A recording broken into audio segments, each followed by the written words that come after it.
What's up, Topeka? Welcome to the I'm from Topeka podcast, broadcasting straight from the...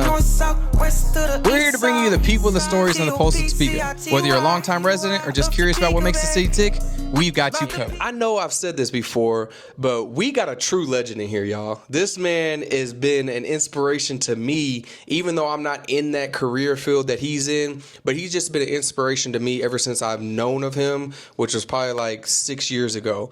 And I've just followed his journey and followed what he's doing. And man, he has a story to tell, and he is very impactful in the way that he tells his stories through his music. And with that being said, let me introduce to you Seuss Mace, man. What's up, brother, man? How are you? Good, man. How you doing? Good, man. I appreciate you for taking time out your day to come on to the podcast, man. Hey, bro, it's all love, bro. I see what you do online, and I appreciate what you do for our community and shit, so that's why I wanted to really come on here. Sorry I cussed already. No, you're good, brother, man. You're good. You're good. But yeah, man, I see everything you do supporting locally, and I'm all about that, so that's why I really wanted to come on here. So I'm honored. You know what I'm saying? Man. Well, I'm honored for you to be here, man, because I know, like I said, man, you're a legend out here, man. You're like, we were just talking off camera, like you were just in France, like you've been traveling, man. You've been doing your thing with your music, and you've been doing it for some years. So it's so good to see it actually, you getting the recognition that you're getting, Thank you, bro. Yeah. I appreciate that, man. Yeah, all love, man. So as we kind of like, for people that, which I don't know if you're in Topeka and you don't know who this man is, but if you're in Topeka and you don't know who this man is, kind of tell them like a little bit who you are and kind of what you do. Well, my name is Seuss Mace. I am an independent artist, and I have been doing my thing for 22 years. I started when I was 8. I just turned 30. Let's go. I think I have 6 albums. I've been performing since I was about 13. And I pretty much just get in where I fit in and do whatever I can and just try to make things shake as much as possible. Yeah, man. And you're making things shake for sure, man. You're putting Topeka on the map with your music, but also like your creative style. Like I got you brought me a piece of your artwork there, man. Like that creative style is just dope to see. As creatives, we don't really know how to express ourselves, but for me to see that you're doing it through music, but also through artwork, it's absolutely dope, bro. It's absolutely That's dope. why I'm so uncomfortable doing like things like this, but I can like get in front of a microphone and get all of it out there. Yeah. And not that you're making me uncomfortable. I'm just like uncomfortable in like social settings and shit. So Yeah. But yeah, to have that outlet, to be able to be a person like I am and be uncomfortable in public, I think it was like necessary for my health, like quite literally, to have that outlet. I don't know what I would do without it, so. Yeah, and that's dope to see, man. You're inspiring a lot of people. You know what I mean? Hope so. Yeah. Oh no, for sure, man. You're inspiring a lot of people. What inspired you to go on as a journey as a creative, and what was that initial leap like? You said you've been rapping since you were 8, you performing since 13. What's that like? Well, I had a somewhat rough childhood. I had some personal things going on in my household that I think kind of made it to where I needed to like voice what I was feeling. And the thing that kind of catapulted me to choose rap was this. I found this Eminem CD called the Marshall Mathers LP, and I started listening to it religiously every day as like a 7-year-old. And then by the time I was 8, I was like, I want to do this. And so that was kind of what made me want to do it, was just needing to voice what I was feeling inside because of what I was witnessing in my habitat. And then so shout out Eminem for kind of like inspiring me to take that route. Yeah, man. You have that same like fast flow, but also you could slow it down too. Right. Both. Yeah. It's definitely you can see where you got the inspiration from. Do you know how you came across that CD? It was just in my house. It was like, I think my grandma had a big sleeve of CD. I don't know where she got them, but there was just this stray white one with a big black E on it. And that was I didn't even know what the dude looked like. Dude, we didn't have the insert or anything. I was just like, this white CD, and I put it in my Walkman. And And I can't say what the intro was. Yeah. It was just raw. Just open your eyes to a lot. Yeah, man, open up that mind. What's up? What's up, everybody? I just want to take time to interrupt the podcast to let y'all know we want to give a shout out to Mongo Q Barbecue for being a sponsor to Season 3. They're a local food truck here in Topeka. They pop up at different events, and every time that they pop up, you can guarantee that I'm heading there so I can make sure that I get my pulled chicken plate or their Mongo Mac bowl. It is absolutely amazing. I love it. My son is an absolute fan of it. And like I said, every time that they pop up somewhere, you can almost guarantee that I'm going to be there. So thank you for being a Season 3 sponsor, Mongo Q. And if y'all see them out in Topeka, make sure that y'all go grab yourself some Mongo Q barbecue. The process like after that, when you heard that, were you like, I got to do what he's doing? Or was it just like, it just kind of just flowed? Like you just... I just started rapping. I don't know. It's funny. I think my mom still might have some of those little notepads. You know, the little like investigative ones. It's like that big. Yeah. I had a bunch of just silly. You was writing like 3 words per line. Yeah, it was just silly stuff. A little small. Yeah.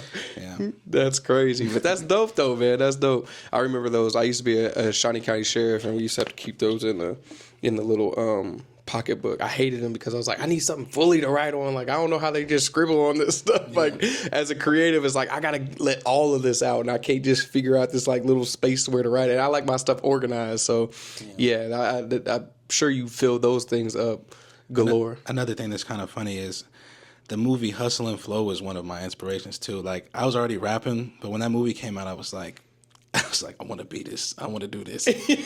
and then fast forward, I was opening for DJ Paul, who's 3-6 Mafia. Mm-hmm, yeah.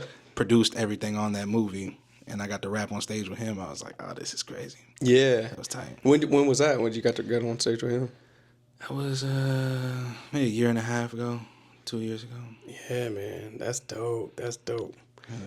Yeah. That inspiration, like I said, you're inspiring a lot of people, but the inspiration that you got, a kid from Detroit, you know, with Eminem, and then going all the way down to Memphis, you know, and getting that inspiration from that is dope. Yeah, I pull inspiration from all kinds of places. Like, a lot of the music I listen to isn't even rap. I listen to a lot of Erykah Badu and Prince, to be honest. I listen to rap still, like Kendrick Lamar and some stuff. But, Yeah, like the message. You know, you listen to a lot of the message. You know, I see that you got Prince's, what, I don't know the logo name. There's a certain name? That's just his logo, right? There is a name. The love symbol? Okay. I believe it's the love symbol, yeah. See, I just know like a couple Prince's biggest hits. I knew him more for like the philanthropy that he did, like behind the scenes type stuff, where he was always like involved in a lot of stuff. So yeah, super supportive to creatives that he's seen coming up, like Tech is with me type shit. Yeah. So man, I was waiting for that, but you know, I don't know really how to lead into it without just jumping straight into it. So I'm just gonna dive right onto that. Like you said, Tech. So a lot of people don't know. You know, you're real close with Szn.3. You know, how did that come about? Hit me up 2021. I had a 80 bar challenge where I rapped 80 bars over this Redman beat, and then he seen it and he hit me up, and he followed me first and he started commenting on stuff, and then he hit me up and was like, murderer, and I was like, oh shit. He messaged me that, and then he called me and said he had this song called I Don't Fit that he wanted me on. And then he sent me, and I was like, oh, shit. It's a crazy track. Yeah. So, yeah, that's how it started. It was me, him, and King ISO on this song called I Don't Fit, where we're all just chopping. Mm-hmm. Just killing it. That's really dope. But we went on to, I did another song with him on his Nut House EP, the song called We're Home with Scarecrow. And then I was just on the pre-order track for Cosm, which is Class of Strange Music, his last album. It was the pre-order track, so it's not on the album, but if you pre-ordered it, you got that early access track. It's a song called Bolt, and that's like the fastest verse I ever did. I'm kind of mad that one ain't on the internet, but Yeah. I did post my video of me rapping it. Yeah. Fastest verse. So what was that, like beats per minute, or like how, like, do you know what it was? It's like syllables per second. Okay. But I don't ever count that. I just know I can hear it, and I'm like, that's... Yeah. You were flowing. You were going. Yeah. And Tech's real supportive to, he's big in like the Kansas City area. I mean, he's big nationwide, but like real big in supporting local, in the KC area and, things like that. And it's really dope to see, we're an hour away for him to see your stuff and reach out. He's just a good person, bro. He's just respectful, and yeah, he treats people how he wants to be treated. Anytime I've ever been around him, it's always been love. So shout out Szn.3. Yeah, and the persona of him, like you would think, like paints his face, does all these, like the state, like his crowd presence is real. Oh yeah, he's he is probably the best live performer in hip hop, in my opinion. He is. Yeah, Yeah, they I want to say on $1 million worth of game or something like that. They were talking about it. I want to say it was that, but they were talking about how he's like underground, but like not underground because his music and his presence stretches worldwide. You know. Yeah, and it's like there's a beautiful phenomenon going on of people being able to blow up independently, thanks to the internet and stuff like that. But he was doing it way before the internet was even a thing. So he's kind of like, he's the godfather of independent rap. Yeah. You gotta show respect. Yeah, absolutely. All respect. Shout out Szn.3, because hopefully you do see this, but shout out Szn.3. We love you here in Topeka. I got turned on to him when I moved from Texas down here. I was going through the airport and stuff, and everybody's like, Szn.3, because I come from Dallas. Dallas rap is like completely different. It's a whole different thing. And they're like, I was like, yeah, I got local people, and they're like, yeah, Szn.3. And then I started listening to his music, and I was like, oh, I like this. It's legit. Is that where you was born, Texas? No, I was actually born in Leavenworth. Yeah, Leavenworth, Kansas. I'm a military baby. Yeah. So I was born on base. My pops was, I think, just getting out. He went to work in the federal prisons and things like that. So my family's background is like more law enforcement, and I follow those footsteps a little bit. But I realized that as a creative, I've never been one to, like have a job. Like having a job and going and working a set amount of hours, doing this process. And you have all these different ways that you're like, I feel like this could be a certain way, but you got to stay in those corporate lines. It was never for me. And I struggled with that all the way up until I was like 27. Yeah. And I realized it's like I'm gonna be an entrepreneur, whether I'm a millionaire or whether I'm eating out of trash cans. I'm gonna figure a way, and right. I just kind of went with it. Right on. But how was that for you? So are you signed to Tech, or are you still an independent artist? No, I'm independent. Gotcha. Yeah, I do everything myself: record, mix, master, produce a lot of my music, shoot my own videos, edit my own videos. I do everything in house. Yeah. So man, they're good though. I would never have known that. I would never have known that. Your videos are creative. What's your creative process when it comes to, because I feel like you drop a track every day almost. It seems like it on social media. So what's that creative process like? I usually create something every day, whether it be music or art. Sit down with a beat, write. And a lot of times recently I've been writing with no beat. I'll be sitting outside my kid's school and I'll write. And in my head I have a beat, like, I'm keeping but I'm writing. And what I found is, for me anyways, at this stage of my life, I write better without a beat, which is kind of weird. And then I'll find a beat. And sometimes the beat, it brings stuff out of you too. So I put on a beat when I'm driving. And I think the best music, in my opinion, is when you're not focusing so hard on trying to write something dope, but let it come to you. So when I'm driving, I can't focus on anything but the road. So I get in a more free state of mind and the shit just comes to me. Yeah. Excuse my language. Oh, you're good, brother. You're good. That's legit. It's that flow state of mind. That flow state of mind. Yeah, like if you're like washing dishes or something. Yeah. Compared to that, like. Because if you sit down and you think too hard about something, I think you won't be performing at your best. Absolutely. That's just my personal. I can't speak for other people. Yeah. No, I agree with you too. It's just like, it's one of those things like the law, you know, the universe. So when you let it go is when it comes to you. Right. You know, you let that thing go, and then it just, like, my biggest thing was social media. It's like, I've always wanted to be social media, do this social media stuff. Then I was just like, man, I don't even care no more. I'm just going to record my life and document my life. I'm going to put these videos out. I'm going to do this. And when I let that mindset go of like, this needs to go viral, it just, that's when it started. Yeah, it just started. Like, and it's just crazy. You know, I don't have no expectation. Like, a lot of people ask me, how do you create this? Like, one person asked me, he's like, if you create this video, how do you make it get 100,000 views? I was like, bro, I ain't got no game plan to make this get 100,000 views. I said, I'm going to create it. I'm going to put my best into it. And it's not going to get 100,000 views instantly. But it's something that I created that I know is a long term. It might be good 3 years from now. And people might go back and look up what I'm talking about now. And then it go viral 3 years from now. But it's like, I can't. I don't expect it. Because when you expect something to happen like that and you're trying to force it, it won't come. Right. It won't. That's a fact. So in the process of building your brand, what are some of the challenges that you face, like, to grow? Challenges to grow.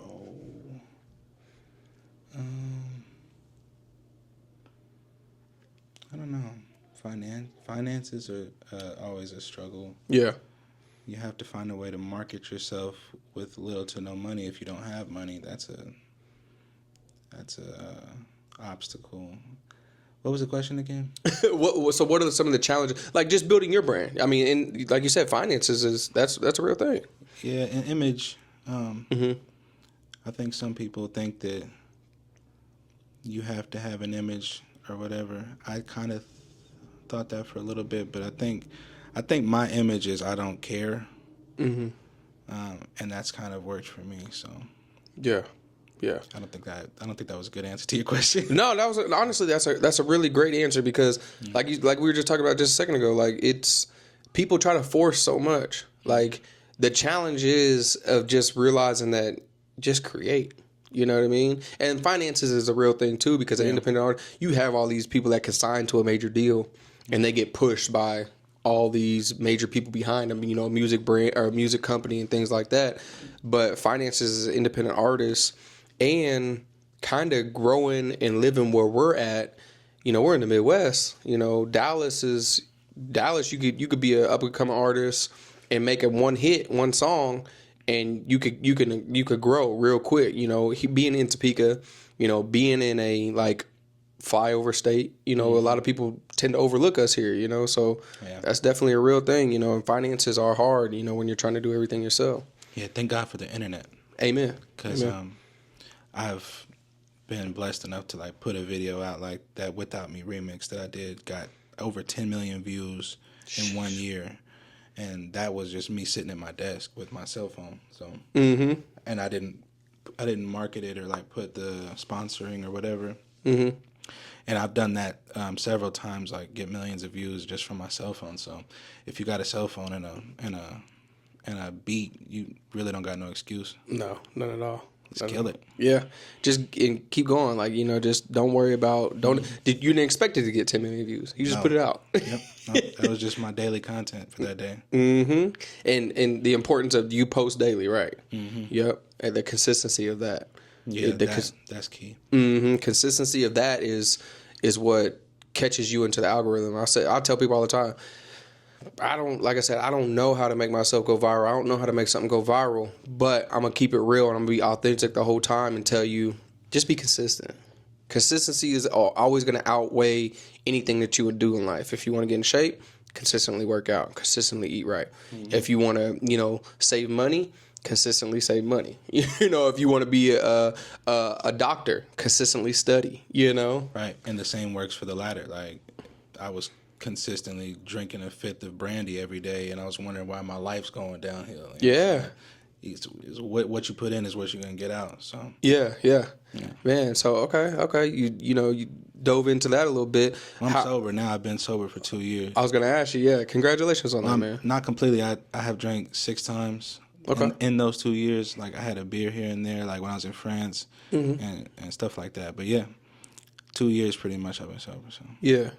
Congrats, great. man. Yeah, that's real good. That's real good. I mean, at least, and then you had that beer and it didn't send you down a slippery slope. You know what I mean? Yeah, right. And it made my head hurt. You realize like, yeah, this ain't for me no more. Nah, and I can't drink to excess anymore, even if I wanted to, because I got inner ear issues and stuff. And it like when you have inner ear issues, like I have Meniere's disease. Okay. I just got diagnosed with that. Like it messes with your ears and it dries your messes with my equilibrium, all kinds of stuff. I was gonna say it throws off your equilibrium to where that's what you're doing when you're drinking is getting to a point to where you're not wobbly, you're not stable. So right, yeah. So that definitely, man, and congratulations on that, because a lot of people, they'll overlook those little things, and they'll be like, oh, I just got diagnosed with this, so I'm gonna do it even more now. You know what I mean? It takes a strong-minded person to know that I have to stop, and stay consistent. I was ruining my life, physically, mentally, like in my daily life, my family, everything was just going downhill, and I was just like, I gotta change. Yeah. I got even when it seems like you don't got nothing to lose, you got a lot to lose. Like if you're alive, you're blessed enough to live another day. I think you should try to and I still eat like bad food and stuff. I eat horribly, so giving up that was a good thing anyways, because it's like pick your poison type thing. Yeah. I mean, I used to be vegetarian, and I started I was working myself to the core, man, like working myself into like not being here no more. I was just working consistent hours of just from 3 a.m. till 10, 11 p.m. daily, and I was missing out on my family. So my vice wasn't really an alcohol or, a substance to a certain extent, because I was, smoking marijuana a lot and just leaning on that so much because I was working so much, and I was just putting myself through that. I was trying to self-medicate. But my vice was mainly working too hard, because I was like, I need to do this. I need to make this. I need to do this. I need to prove myself to, these other people that don't give a dang about my life. They don't care. But yeah, man, that it takes a strong mind, man. I congratulate you on that, man, for seeing that for sure. So how is going into that? How has your background and your personal experience shaped the messages that you share today? Because I've noticed like your music is, it was back then, it was like more like you could kind of feel some animosity in what you're putting out. And now I feel like you have like a positive, message too in what you're putting out, and like some of the messages that you are sharing. I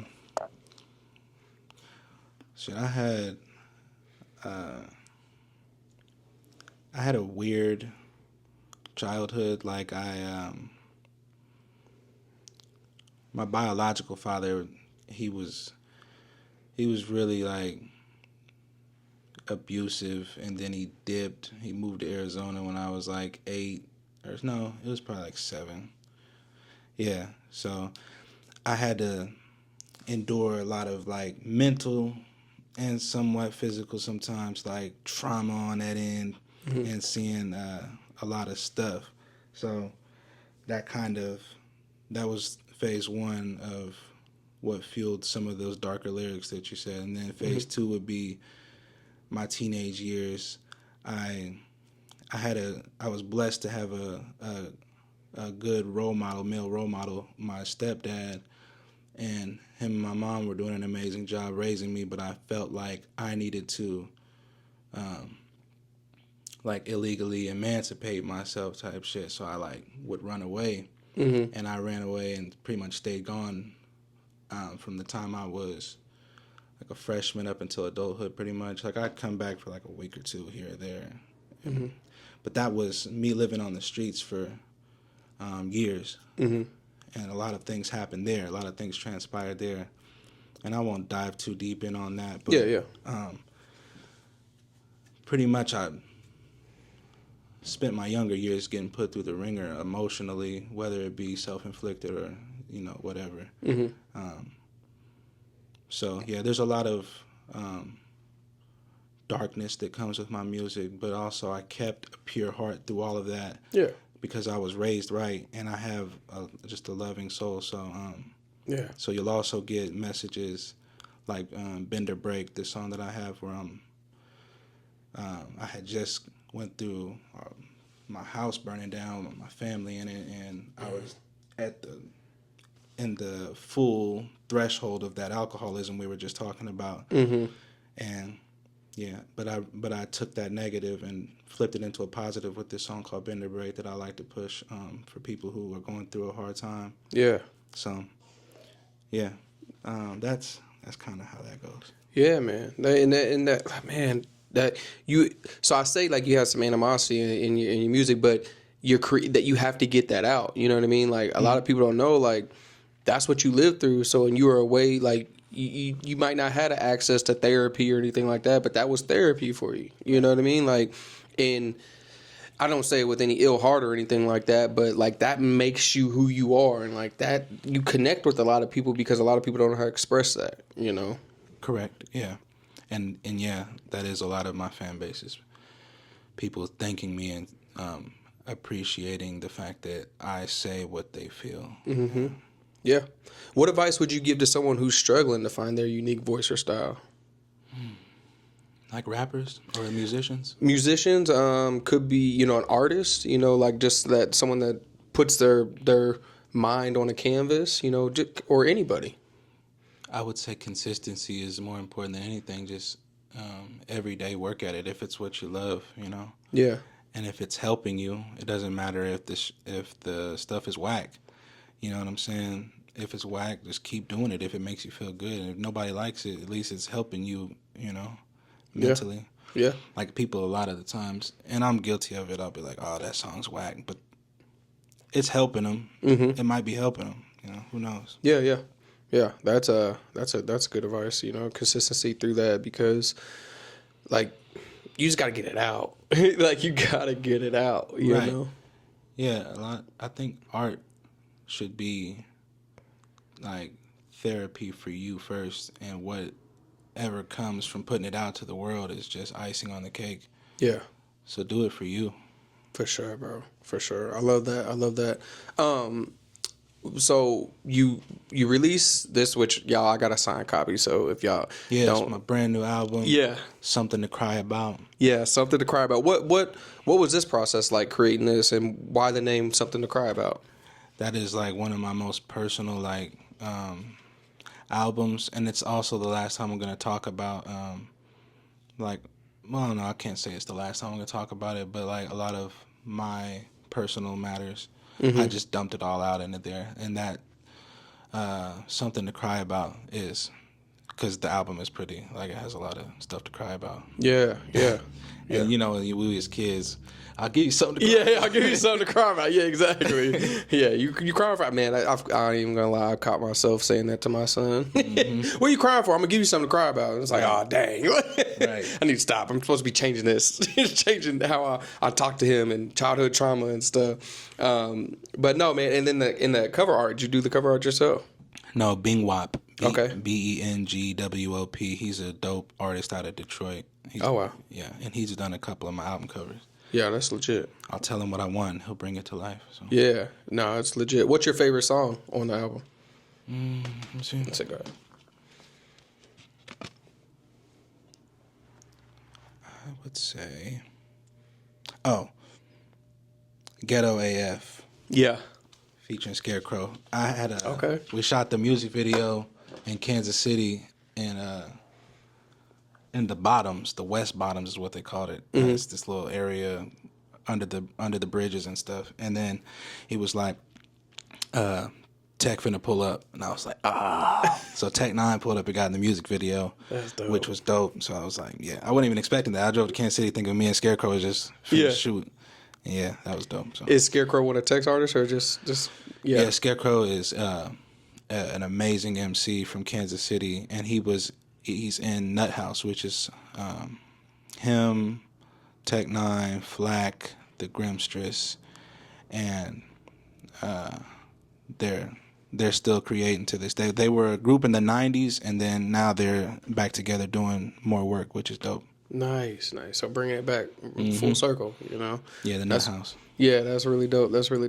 And now what's I say your favorite, but what's also your like I wouldn't say least favorite, but more kind of like I just need to get that one off. You know what I mean? Like on this album? On the album, yeah. Look at it again. Yep.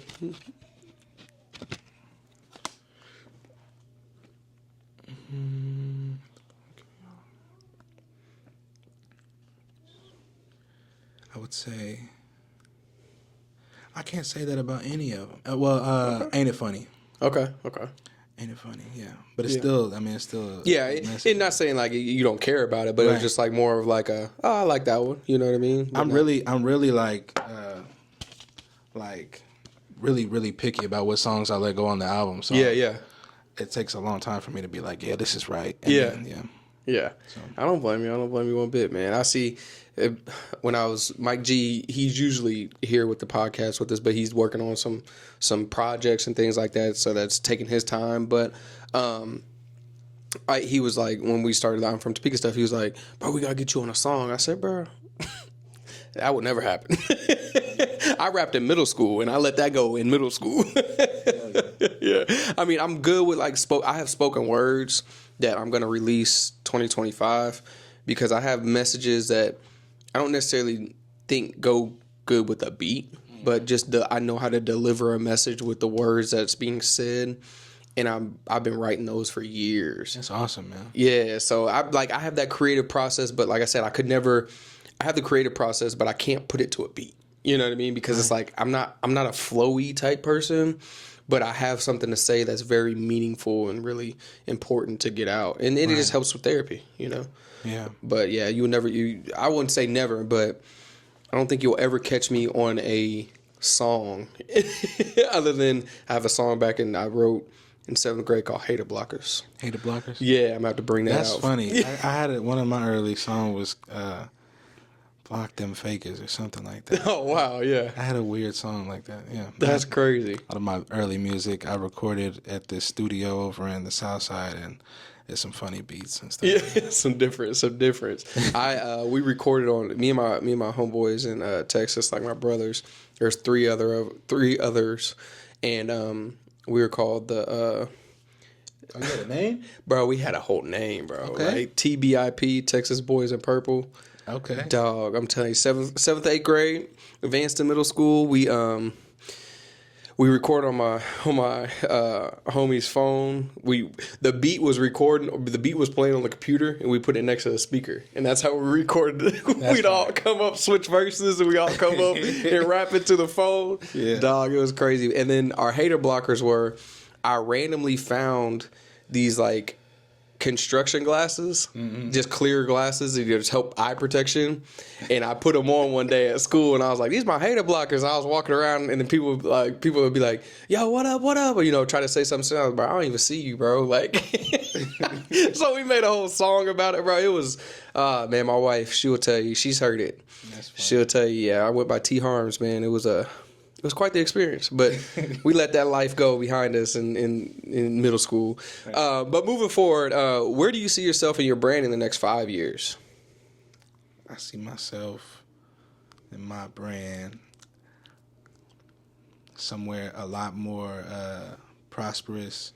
Amen. With a bigger platform to keep spreading the music that I make, and just at a much higher level. Amen. I like that. What are there any upcoming projects that you're working on, or you just kind of? Yeah. Okay. Yeah, I'm working on an EP with DJ Hoppa, and we're like three songs in on that. Mm-hmm. It's coming together well. DJ Hoppa is Hobson's old DJ. Oh. And he has his own label called Broken Complex in California, and so he does all kinds of stuff with all types of artists, big and small. So. Yeah. He's a dope producer. Yeah. And I'm working on the next album.